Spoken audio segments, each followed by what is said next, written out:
Welcome back to my channel. So today we are learning the MCQs on the topic liver. So we will be solving all the important MCQs that has been asked in board exams and different standard exams, and we will be solving them with proper explanation.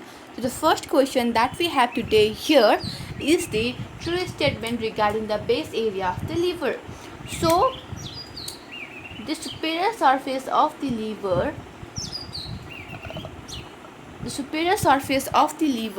here there is a bare area which is not covered by the peritoneum, and this area is known as bare area. So why is this area not covered by peritoneum? It is because the diaphragm is there is the attachment of diaphragm in this area. Is attached to the diaphragm, so it is known as the bare area. Now the thing that we have to study is there are other areas also in the liver which are not covered by the peritoneum. There are also other areas in the liver which are not covered by the peritoneum, which we have to know. So those areas which are not covered by the peritoneum are bare area, one we have already studied. Next is the fossa of gallbladder.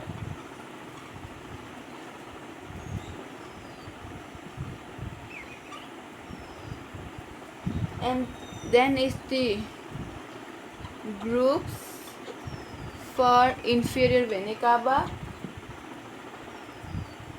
and the fourth one is the group for ligamentum venosus, and the fifth one is the porta hepatitis. So these are the 5 areas where there is no peritoneal covering in the liver. That is bare area, fossa of the gallbladder, groups of inferior vena cava, group for ligamentum venosus, and porta hepatitis. And the next one is the porta hepatitis. So in case you guys do not know about this area, so I will show you the picture from the book of B.D. Chaurasia, where you can easily find out these areas, and it will be easy for you to understand what I am teaching. So I have kept my book here, and I would like to zoom it too much so that I think it's quite visible now. So here in the picture you can easily see the group of inferior vena cava. So there is no peritoneal covering. This is the posterior liver seen from behind and below. Superior layer of the coronary bare area. It is shown here, but it is usually in this part, bare area, gallbladder, fossa of gallbladder, and then ligamentum venosus. So the group of ligamentum venosus, and the next one was the porta hepatis. So these are the structures where there is no peritoneal covering. So we will now move to the next. The next question is blood supply of liver. So you can see here the blood supply of the liver is so 80% hepatic artery, 20% portal vein, 20% hepatic artery, 80% portal vein, 50% hepatic artery, 50% portal vein, and 100% hepatic artery. So the correct answer to this question is B, that is the 20% hepatic artery and 80% portal vein. This question was already asked in NEET pattern 2013. So here I am not writing anything, I am just telling it by mouth, so you please listen it very very carefully. So what happens in liver is portal vein carries venous blood. Venous blood drained from spleen, GI tract, and associated organs, and it carries to the liver. It carries to the liver, because of which region the portal vein carries the maximum amount of the blood to the liver, whereas this hepatic artery also supplies artery blood to the liver, but only very less, okay, very less, that is only 20%. Both of them supply the oxygen to the liver in equal amount, okay. If it supplies the half amount of oxygen, then it also supplies the half amount of oxygen. But between the portal vein and the hepatic artery, portal vein usually supplies the maximum amount of the blood to the liver.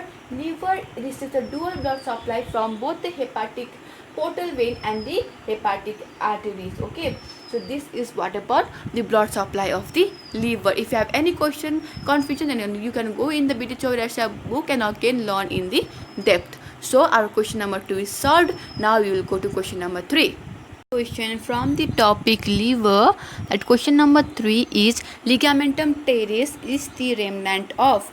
Ligamentum teres is the remnant of umbilical arteries, left umbilical vein, ductus venosus and ductus arteriosus. So there is nothing to know more. You have to learn embryology. If you have studied embryology, you will be able to know that ligamentum teres is the remnant of the left umbilical vein. Okay, it's the remnant of the left umbilical vein. Okay, and bare area of the liver is related to, we have already discussed this in question number 1. So the answer for this is the gallbladder. Okay, so answer for this is the gallbladder. You go to up question number 1 and again revise it if you don't know. And ligamentum teres is the remnant of the left umbilical vein. Fifth question is the right lobe. Okay, the right lobe of the liver consists of, okay, I think it's not visible, so the right lobe of the liver consists of which of the following segments? So what is there according to the Coulinard's hepatic segmentation? So Coulinard scientist had done a hepatic segmentation in the liver, where he has made the functional lobe of the liver. Okay, there is a functional lobes of the liver. Usually we have studied 4 lobes. Okay, that was right lobe, left lobe, caudate lobe, quadrate lobe. But these were the like structure like outer lobes, but the functional lobe of the livers are 8 in number, where segment 5, 6, 7 and 8 belongs in the left functional lobe, whereas segment 1 to 4 belongs to the left where segment 5 to 8 belongs in the right functional lobe, whereas segment 1 to 4 belongs to the left surgical liver. This is more than enough to understand this question. So the answer of our question is the right lobe of the liver consists of segment 5, 6, 7 and 8, whereas left lobe consists of segment 1 to 4 according to the Coulinard's hepatic classification.